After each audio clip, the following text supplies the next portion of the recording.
But ಏನೇ ಹೇಳಿ ಧರ್ಮಸ್ಥಳದ ಪ್ರಕರಣಕ್ಕೆ ದಿನಕ್ಕೊಂದು ಟ್ವಿಸ್ಟ್ ಸಿಗ್ತಾ ಇದೆ. ಒಂದಷ್ಟು ಅನುಮಾನಗಳು, ಒಂದಷ್ಟು ಸಂಶಯಗಳು ಮೂಡಿ ಬರ್ತಾ ಇದೆ. ಇವತ್ತು ಮತ್ತೆ ಅನಾಮಿಕನ ವಿಚಾರಣೆ ನಡೆಸೋ ಸಾಧ್ಯತೆ ಇದೆ.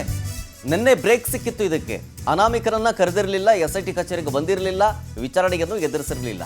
ಇವತ್ತು ಮತ್ತೆ ಕರೀತಾರ ಅಂತ ನಿನ್ನೆ ವಿಚಾರಣೆಗೆ ಬ್ರೇಕ್ ಹಾಕಿತ್ತು SIT ಟೀಮ್. SIT ಅಧಿಕಾರಿಗಳು ಅನಾರೋಗ್ಯದ ನೆಪದಿಂದ ವಿಚಾರಣೆಗೆ ಗೈರಾಗಿದ್ದಂತೆ.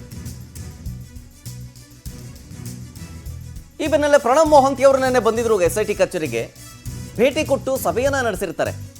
ತಲೆಬುರುಡೆ ತಂದುಕೊಟ್ಟ ಬಗ್ಗೆ, SIT ವಿಚಾರಣೆಯ ಮಾಡುವುದರ ಬಗ್ಗೆ ಮಾತುಕತೆಗಳಾಗಿದೆ ಈ ಮೀಟಿಂಗ್ನಲ್ಲಿ.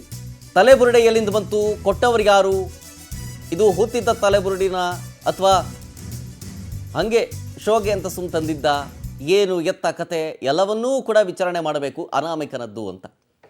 ನಾನೇನೋ ಅನಾರೋಗ್ಯದ ಕಾರಣ, ಅನಾರೋಗ್ಯದ ನೆಪ ಒಡ್ಡಿ ಬಂದಿರಲಿಲ್ವಂತೆ. ಅದಕ್ಕೆ SIT ಟೀಮ್ ಮೀಟಿಂಗ್ ಮಾಡಿರುತ್ತೆ. ಮೀಟಿಂಗ್ನಲ್ಲಿ ಒಂದಷ್ಟು ವಿಚಾರಗಳ ಬಗ್ಗೆ ಚರ್ಚೆ ಕೂಡ ಆಗಿರುತ್ತೆ. ಈ ಸಂಬಂಧ ಡೀಟೇಲ್ಸ್ ಕೊಡ್ತಾರೆ ನಮ್ಮ ಪ್ರತಿನಿಧಿ ರೂಪೇಶ್ ಬೈಂದೂರು, ಧರ್ಮಸ್ಥಳದಿಂದ ನೇರ ಸಂಪರ್ಕದಲ್ಲಿ. ರೂಪೇಶ್, ನಿನ್ನೆ ವಿಚಾರಣೆಗೆ ಬ್ರೇಕ್ ಬಿದ್ದಿತ್ತು, ಕರೆಸಿಲ್ಲ ಇವತ್ತು ಅಂತ ನಿನ್ನೆ ವರದಿಯನ್ನು ಕೊಡ್ತಾ ಇದ್ರಿ. ಈಗ ನೋಡಿದ್ರೆ ಏನೋ ಹುಷಾರಿರಲಿಲ್ಲ ಅಂತೇಳಿ ನೆಪ ಒಡ್ಡಿ ಬಂದಿರಲಿಲ್ಲ ಅನ್ನೋದು ಗೊತ್ತಾಗ್ತಾ ಇದೆ ಇವಾಗ. ಸೊ ಹಾಗಾಗಿ ಇವತ್ತು ಕರೆಸ್ತಾರ, ಹುಷಾರಾಗಿದ್ದಾನ ಈಗ ಆ ಅನಾಮಿಕ? ಶರತ್, ಇವತ್ತು ಅನಾಮಿಕನ ವಿಚಾರಣೆ ಆಗುತ್ತೆ. ಯಾಕಂತ ಹೇಳಿದ್ರೆ ನಿನ್ನೆ ಅನಾಮಿಕ ಹುಷಾರಿಲ್ಲ ಅಂತ ಹೇಳಿದ್ದ.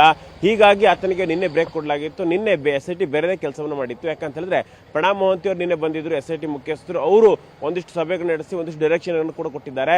ಯಾಕಂತ ತನಿಖೆ ಯಾವ ದಿಕ್ಕಿನಲ್ಲಿ ಹೋಗಬೇಕು, ಯಾವ ದಿಕ್ಕಿನ ಸಾಗ್ತಾ ಇದೆ, ಇವರಿಗೆ ಏನೇನು ಪ್ರಗತಿ ಆಗಿದೆ, ಇಷ್ಟೆಲ್ಲ ಒಟ್ಟಾರೆಯಾಗಿ 17 ಗುಂಡಿಗಳನ್ನು ತೆಗೆದಿದ್ದು ಒಟ್ಟಾರೆಯಾಗಿ ಸಾಕ್ಷಿಗಳನ್ನು ಕಲೆ ಹಾಕಲಾಗಿದೆ. ಆ ಸಾಕ್ಷಿ ಸಂಬಂಧಪಟ್ಟಂತೆ ವ್ಯಾಲಿಡೇಟ್ ಮಾಡಬೇಕಾಗುತ್ತೆ, FSL ಮಾಡಬೇಕಾಗುತ್ತೆ. FSL ಇನ್ನೇನು ಕೆಲವೇ ದಿನಗಳು ಬರುತ್ತೆ, ಅದನ್ನು ಹೇಗೆ ವ್ಯಾಲಿಡೇಟ್ ಮಾಡಬೇಕು ಅನ್ನೋ ವಿಚಾರ ಚರ್ಚೆ ಮಾಡಿದ್ದಾರೆ.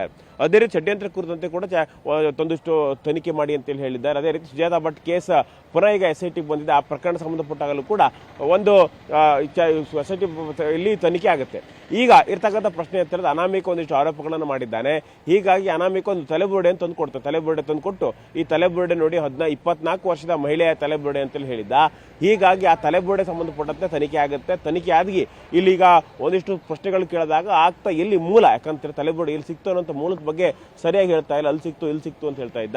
ಸ್ಪಷ್ಟವಾಗಿ ಆತ ಎಲ್ಲಿ ಸಿಕ್ತು ಅಂತೇಳಿ ಹೇಳಲೇಬೇಕಾದ ಪರಿಸ್ಥಿತಿ ಬಂದಿದೆ. ಹೀಗಾಗಿ ಆತ ಎಲ್ಲಿ ಸಿಕ್ತು ಅಂತ ಹೇಳಿದ್ರೆ ಆ ಸ್ಥಳದಲ್ಲಿಂದ ಮಣ್ಣಿನ ಪರೀಕ್ಷೆಗಳನ್ನು ಮಾಡಬೇಕಾಗುತ್ತೆ. ಯಾಕಂದ್ರೆ ಅದೇ ಸ್ಥಳದಲ್ಲಿ ಬಿದ್ದಿತ್ತು ಹೌದಾ ಅಥವಾ ಬೇರೆ ಎಲ್ಲಿಂದೋ ತಂದು ಅಲ್ಲಿದೆ ಅಂತೇಳಿ ಕೊಟ್ಟ ಅನ್ನೋಂಥ ವಿಚಾರಗಳು ಬೆಳಕಿಗೆ ಬರಬೇಕಾಗುತ್ತೆ. ಈ ವಿಚಾರವಾಗಿ ಸಮಗ್ರವಾಗಿ ತನಿಖೆಯನ್ನು ಇವತ್ತು ಮಾಡಲಾಗುತ್ತೆ. ಹೀಗಾಗಿನೇ ಇವತ್ತು ಮಹತ್ವದ ಚರ್ಚೆ ಆಗುತ್ತೆ. ಅದೇ ರೀತಿ ಮಹತ್ವದ ತನಿಖೆ ಕೂಡ ಆಗುತ್ತೆ. ಇಲ್ಲಿ ಆ ತಲೆಬುರುಡೆ ಎಲ್ಲಿ ಸಿಕ್ತು ಅನ್ನೋದು ವಿಚಾರವಾಗಿ ಕೂಡ ಒಂದು ದೊಡ್ಡ ಮಟ್ಟಿಗೆ ತನಿಖೆಯನ್ನು ಮಾಡಲಾಗುತ್ತೆ. ಶರತ್, ಓಕೆ, ಥ್ಯಾಂಕ್ ಯು ರೂಪೇಶ್ ಡೀಟೇಲ್ಸ್ಗಾಗಿ.